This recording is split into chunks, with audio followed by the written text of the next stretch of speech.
Hello friends, welcome back to my channel. मैं हूं साजिदा नफीस और आप देख रहे हैं God is great channel.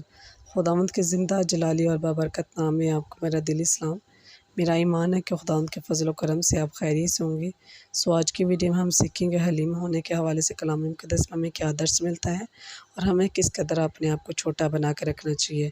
So video को अंत तक ज़रूर देखिएगा और अगर आपको मेरी वीडियो अच्छी लगे तो लाइक और सब्सक्राइब ज़रूर कीजिएगा ताकि आपको मेरी नेक्स्ट आने वाली वीडियो सबसे पहले मिल सके और आप अपने ईमान को खुदावंद पर और ज़्यादा मजबूत और पुख्ता कर सकें। सो चलिए चल के शुरू करते हैं अपनी वीडियो को और सीखते हैं कि हलीम होने के हवाले से कलाम मुक़द्दस में हमें क्या दर्स मिलता है। बाप और बेटे और रूह कुद्दस के नाम आमीन। यहाँ पे हमें दो हवालाजात मिलते हैं। पहला है मुक़द्दस लूका की इंजील, उसका 18 बाब, उसकी 9 से 14 आयत तक।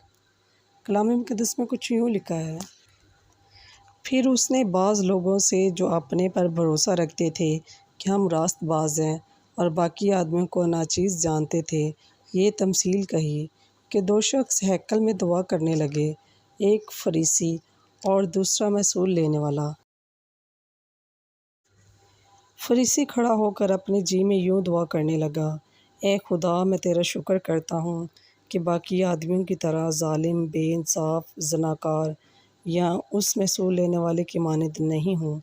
मैं हफ़्ते में 2 बार रोज़ा रखता और अपनी सारी आमदनी पर देयकी देता हूँ।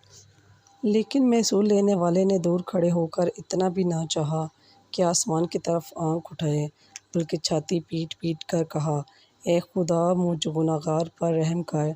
मैं तुमसे कहता हूँ कि ये शख्स दूसरे की निस्बत रास्तबाज़ ठहर कर अपने घर गया, क्योंकि जो कोई अपने आप को बड़ा बनाएगा वो छोटा किया जाएगा और जो अपने आप को छोटा बनाएगा वो बड़ा किया जाएगा। कलाम मुक़द्दस में हमें जो दूसरा हवाला मिलते हैं वो है फिलिपियों, उसका 2 बाब, उसकी 3 आयत से लेकर 11 आयत तक। कलाम मुक़द्दस में कुछ यूँ लिखा है, तफ़रक़े और बेजा फ़ख्र के बाइस कुछ न करो, बल्कि फ़रोतनी से एक दूसरे को अपने से बेहतर समझें। हर एक अपने ही अहवाल पर नहीं बल्कि एक दूसरे के अहवाल पर भी नज़र रखे। वैसे ही मिजाज रखो जैसा मसीह यीशु का भी था।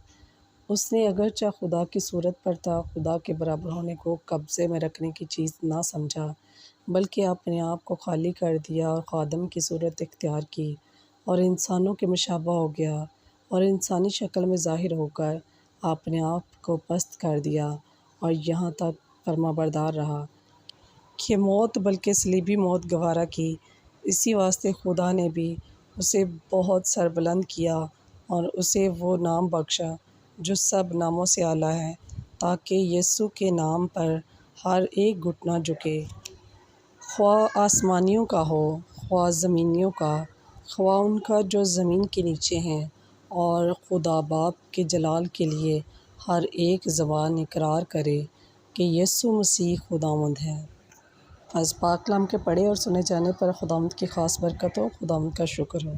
सो मेरे अज़ीज़ों, हमें भी अपने आप को बेहतर और बड़ा नहीं बनाना चाहिए, बल्कि अपने आप को दूसरों से कमतर और छोटा बनाना चाहिए, क्योंकि जो अपने आप को छोटा बनाएगा वो बड़ा किया जाएगा और जो बड़ा बनाएगा वो छोटा किया जाएगा। सो मेरे अज़ीज़ों, अपने आप को हलीम और फ़रोतन बनाइए जिस तरह के खुदावंद यीशु मसीह का किरदार था। सो खुदावंद इस कलाम के वसीला से आपको और मुझे ढेरों बरकत से नवाजे और हमें ये हिकमत और अक्ल फ़हम अता करे कि हम भी खुदावंद यीशु मसीह के पैरोकार होने के नाते से खुदावंद यीशु मसीह के बताए हुए रास्ते पर चले, ताकि खुदावंद से ढेरों बरकत और फ़ज़ाइल हासिल कर सके। मेरा ईमान है कि इस कलाम के वसीला से आप बहुत कुछ सीख चुके होंगे। सो खुदावंद आपको और मुझे ढेरों बरकत से नवाजे। मिलते हैं किसी और नए टॉपिक के साथ और सीखेंगे कि कलाम मुक़द्दस में और क्या क्या इरशादात फरमाए गए हैं। तब तक अपना और अपने प्यारों का बहुत सारा ख्याल रखिएगा। टिल देन, खुदा हाफिज़।